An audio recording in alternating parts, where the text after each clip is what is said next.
What's up, y'all? Welcome back to part 2 of my wig making show and tell. I showed you guys in my previous video that I made it with a sewing machine, a rubber sewing machine, and I doubled my tracks with this sewing machine as well. So that's what the track looks like singled, and the trap on the bottom is doubled, and I did this with a sewing machine.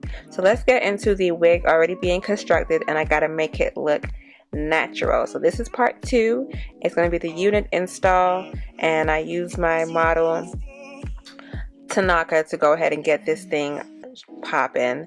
Her head size is a 22 too large, so I think the large would have been a better fit for us, but I just wanted to show y'all here what happened when I try to tear off my plastic. Normally it rips right off, but because of the zigzag stitching in between each portion of the cap, it didn't come off. So I had to literally use my scissors and cut little square holes in the cap. So that was not cool, but you know, I made it work.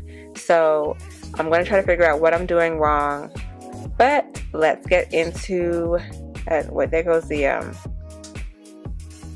portions that I cut out. So yeah, we're going to figure out, probably need to rip off the plastic before sewing on the cap, maybe, I don't know. But yeah, so once the wig is finally constructed, whether by hand or by sewing machine, it's time to customize this lace closure wig and make it look natural. First thing you do is section up the first portion of your lace closure and pluck. What you do is you want to leave a strand to space, so that way it has a natural density in the front. So you don't want it to be too thick. So when you have that strand space look, it gives you that nice baby hair appearance and hairline that is not as harsh as it needs to be.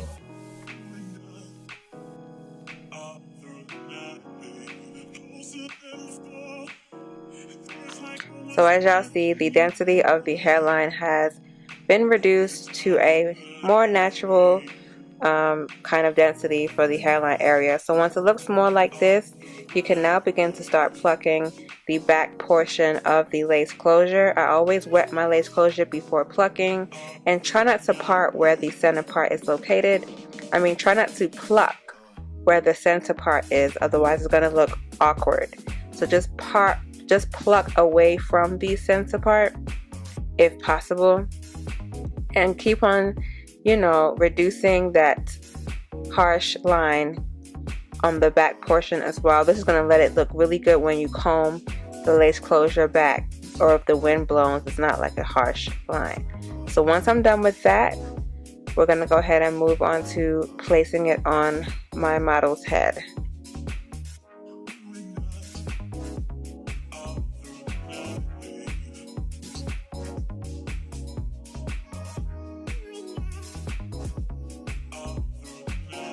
Alright, so what you need to do now is cut off the extra piece of lace on your lace closure. You don't want to have this extra piece, it's not necessary. So once that's cut off, you go ahead and place it on your model's head. So like I was saying, she is in between a medium and a large. So I think it would have been best to go big than to go small, because this cap was kind of tight in my opinion. For her head size, I would have preferred to give her a large instead of a medium, but it fit okay. So, you know, we made it work for the video. And as you see, all her braids are showing, and it's fully breathable. The cap is fully breathable. So I'm using a little bit of mousse to lay down this lace closure area, and I'm just trying to get everything to lay flush. So I have a little bit of got to be glue gel and blasting freeze spray just to lock my lace closure in place right where the hairline ends, because you don't want your real edges to show with this type of lace closure. You want to create your own baby hairs with the lace closure. So that's what I'm doing here.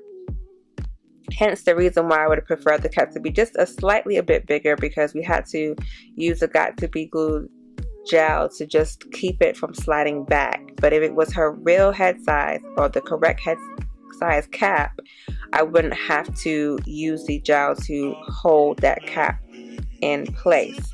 I did sew this wig on her head, and I sewed onto the anchor braids right where the lace closure is as well. You go ahead and pluck the parting area just to make it look like scalp, like flesh. And that's what we're doing here. Pluck that line, not too wide. I would say about 2 dots in between. I don't do more than 2, not 3 dots in width, mostly 2 dots in width, or 2 square pieces, whatever you want to call it, in width. Get your flat iron and flat iron that hair, make it silky smooth, you know. And yeah, so I noticed that this lace closure wasn't really her actual scalp color, so I went in with her actual color, foundation color, and just placed it on top of the lace closure. If you are light skinned or fair skinned and are using this type of lace, go ahead and use your foundation color to lighten it up, because it is pretty dark. So you can change the color even if it's dark, but that's the final results. Lace closure installed. I'm loving the hair. The hair will last a while. It's not synthetic hair, it's good beauty supply store hair. And yeah, mission accomplished. Sewing machine unit, blunt bob, aka lob. I love it. It came out perfect, and I'm definitely going to try this again. Thank y'all for watching. Don't forget to rate, comment, and subscribe, and I'll see y'all on my next video. Peace.